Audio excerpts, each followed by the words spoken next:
Tout récemment, nous avons lancé un recrutement des jeunes talents pour le développement des applications web, principalement Oracle. Donc, il fallait connaître Oracle Apex. Dans le cas contraire, c'était pas grave. Donc, nous avons reçu plusieurs candidatures et 80% de ces candidatures-là, c'était des jeunes qui avaient au moins ce niveau de licence et master. Donc, beaucoup avaient été en train même de soutenir leur mémoire de master pour ce mois d'août 2021 qui s'en vient. Alors, le processus de recrutement contenait plusieurs étapes, dont une des étapes était une phase de test technique. Et dans le test technique, nous avons une dizaine de questions portant sur les langages de base de tout développeur web. Alors, ces langages sont le JavaScript, le jQuery, le CSS, HTML. Hormis ça, ça c'est le front-end. Hormis ça, il fallait également connaître un peu le back-end, c'est-à-dire les requêtes SQL qui allaient permettre de manipuler la base de données et la modélisation des bases de données également. Donc, on avait un ensemble de 10 questions qui portaient sur ces sujets-là et dont les candidats devraient répondre en 1 heure à ce questionnaire. Donc, nous avons eu les résultats de cette phase de recrutement, de tests techniques et j'ai été agréablement surprise que des jeunes avec un niveau de licence et master n'étaient pas en mesure de répondre à des simples questions sur une instruction JavaScript ou écrire une simple requête SQL. Vraiment, j'étais très très surprise parce que le questionnaire était très simple et je m'attendais vraiment pas à ce niveau de fait des candidats. Et j'étais vraiment étonnée, quoi. Ça m'a un peu bougé en quelque sorte. Et là, je suis rentrée quelques mois en arrière. J'avais eu à lancer une formation. Et dans la formation, je formais justement en développement web utilisant la technologie Oracle. Et justement, j'ai eu à donner un cours complet, commençant par l'algorithmique jusqu'à la programmation d'une application pratique web, d'un projet réel. Et lors de cette formation-là, j'avais également des étudiants en master qui avaient même déjà eu le master, mais qui n'étaient pas en mesure de me sortir un simple algorithme, c'est-à-dire que les simples structures de contrôle qu'on voit en première année en informatique, ils n'étaient pas en mesure de me sortir cela, c'est-à-dire les boucles, les différentes boucles, et c'est incroyable. J'étais vraiment étonnée qu'on a un niveau aussi bas chez les jeunes informaticiens. Alors, la question qui se pose, c'est que je vois également beaucoup de jeunes sur Internet passionnés d'informatique, mais lorsqu'on entre en profondeur, on se rend compte vraiment qu'il y a des lacunes, il y a quelque chose qui ne va pas.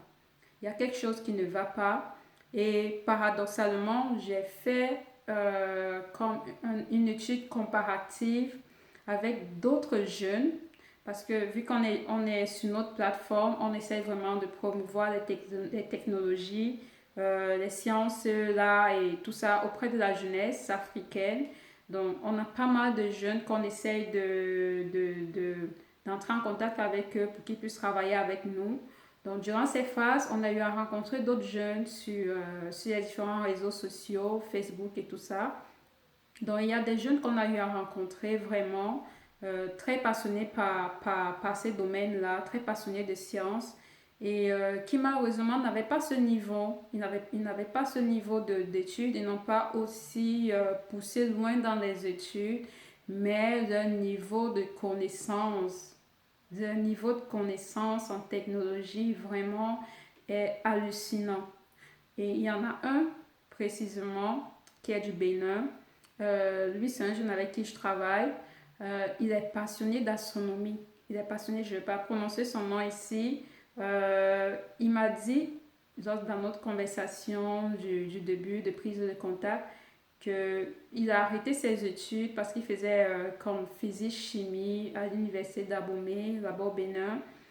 il a arrêté ses études parce qu'il n'avait plus les moyens de les poursuivre. Faute de moyens, il les a arrêtés au niveau première année à l'université.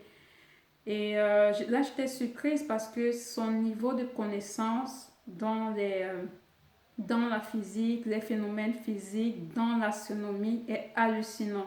C'est hallucinant et il n'est pas le seul, ils sont nombreux. Il y en a un autre, toujours autodidacte, qui maîtrise le design web comme de rien du tout là. Et ce sont des jeunes qui ne sont pas du tout allés vraiment très loin à l'université ou bien qui sont allés dans de super centres de formation pour acquérir ces connaissances-là. Donc, lorsqu'on regarde donc ces deux groupes de jeunes, un groupe de jeunes qui ont un master et un groupe qui n'en ont pas, qui ont juste le bac, on se rend compte très vite qu'il y a un problème là. Comment ceux qui ne sont pas allés aussi loin à l'école sont en mesure de produire des solutions pragmatiques pour résoudre des problèmes directs autour d'eux et d'autres qui ne sont pas, non seulement pas en mesure de faire la moindre chose, mais même ce qu'ils ont eu à apprendre à l'école, ils ne sont pas en mesure de le reproduire. Donc la question, est-ce que le système éducatif africain est en train de plomber l'Afrique? Est-ce que c'est un système vraiment qui est fait pour détruire l'Afrique? Parce que si on regarde ces deux groupes, on va forcément tirer cette conclusion. Comment se fait-il que des jeunes qui sont supposés recevoir des connaissances pour résoudre des problèmes de leur continent ne sont pas en mesure de le faire? Pourtant, ils sont allés dans des institutions qui ont été bâties pour cela. Alors, il y a réellement un problème qui se passe là. Je ne sais vraiment pas à quel niveau, mais ce que je peux dire, c'est que le système éducatif a un problème. Et il faudrait vraiment que c'est une question, un problème primordial à résoudre. Il faudrait que nos gouvernements pensent sincèrement dès aujourd'hui vraiment à essayer de voir ce qui ne va pas. Ce qui ne va pas, nos écoles produisent des diplômés qui vont aller au chômage, mais qui seront non seulement des problèmes pour la société, mais aussi, c'est pas juste ces jeunes-là qui ont un problème. Ils n'auront pas juste des problèmes à s'insérer professionnellement ou bien à trouver un emploi, mais je pense que le problème est bien plus profond que ça. C'est un problème qui va impacter tout l'écosystème économique. Ce sont les entreprises qui ne seront pas en mesure de trouver localement la main-d'œuvre qualifiée. C'est le système économique qui va s'effondrer parce que la jeunesse n'est pas en mesure d'apporter sa pierre à l'édifice. Elle n'a aucune connaissance, elle n'est pas formée, et pourtant elle est éduquée. Là, il y a un problème. Là, il y a un problème et donc pour le résoudre, il faudrait revoir le système. Mais pour revoir le système, ça prend énormément de ressources financières parce qu'il faut équiper les établissements en outils, tous les outils dont ils ont besoin pour pouvoir pratiquer. Ça va coûter énormément cher. Il faudrait former les enseignants. Les enseignants, bien évidemment, ont toujours eu à être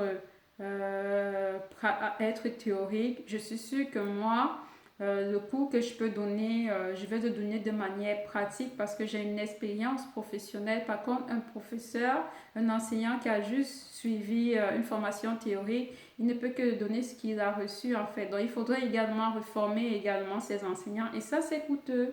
Il faudrait résoudre le problème énergétique pour que tous ces équipements-là puissent fonctionner. Il faudrait résoudre le problème énergétique. Il faudrait avoir une connexion Internet haut débit qui va permettre le partage, la recherche des connaissances et tout ça. Donc ça prend énormément de ressources pour pour pouvoir avoir une éducation de qualité. En même temps, il faut réduire également dans la taille de nombre de participants pour un enseignant. Ça c'est très lourd. Est-ce qu'ils seront en mesure d'investir dans cela? Personnellement, je ne pense pas, je ne vois pas sur ces gouvernements-là, sur du court terme, en train de faire ces révolutions dans le système éducatif. Alors, quelles autres solutions pourrons-nous concrètement apporter? Personnellement, ici à Journée d'Afrique, on a pensé mettre sur pied un Fab Lab qui est un centre d'apprentissage, d'auto-apprentissage. Donc, c'est en fait ce que les établissements scolaires étaient en mesure de faire, c'est-à-dire équiper leur centre, les établissements, les laboratoires pour pouvoir permettre aux étudiants de pratiquer, mais ils ne sont pas en mesure de le faire. Donc, nous, on va créer comme un centre ouvert au public. On va l'équiper de matériel de physique, logiciel et tout. Ça peut être des imprimantes 3D, des découpeuses laser, des équipements électroniques comme des kits Arduino, les logiciels, les ordinateurs et la connexion Internet. Donc, doter le centre de tout ce que un, un jeune peut avoir besoin pour pouvoir mettre ses idées, passer d'une idée à une réalisation.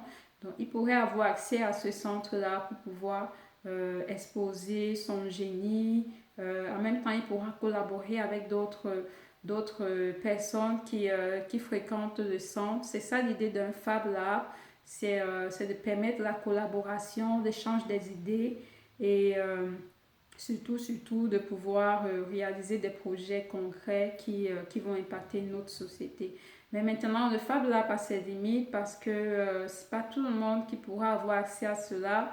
Le nombre de places est limité. Ça prend beaucoup de moyens financiers pour pouvoir faire quelque chose à grande échelle ou bien pour pouvoir le reproduire dans presque tous les quartiers qu'on peut avoir dans une ville. Ça, c'est coûteux. Alors, quelle pourrait être une solution qui pourrait pallier à cela? Ça serait par exemple de faire des conférences, des workshops, c'est-à-dire aller à la rencontre des universités, des établissements secondaires et primaires et leur proposer des séances de workshops pratiques avec notre équipe qu'on pourrait transporter pour leur montrer concrètement à quoi rythme la vie d'un scientifique, techniquement, pratiquement, comment les choses marchent. Et là, ils pourront au moins se toucher du doigt vraiment la réalité de ce qu'ils font théoriquement. Donc ça, c'est l'une des solutions on pourrait envisager. Hormis ça, ça prendrait vraiment des conférences, des expositions pour que les jeunes puissent être exposés vraiment à la chose. Sinon, ils resteront toujours dans la technique. À court terme, je pense que ça, c'est une des solutions qu'on pourrait mettre en place. Mais je vous laisse nous dire en commentaire qu'est-ce que vous en pensez de ce sujet. Est-ce que l'éducation en Afrique est un problème pour la jeunesse africaine? Et selon vous, quelles sont les différentes solutions qu'on peut mettre en place pour résoudre à court terme ce problème-là et voir une jeunesse africaine émancipée et émerger dans les domaines des sciences et des technologies? J'espère que vous avez aimé la vidéo. Restez connectés pour de nouvelles vidéos. Merci, au revoir.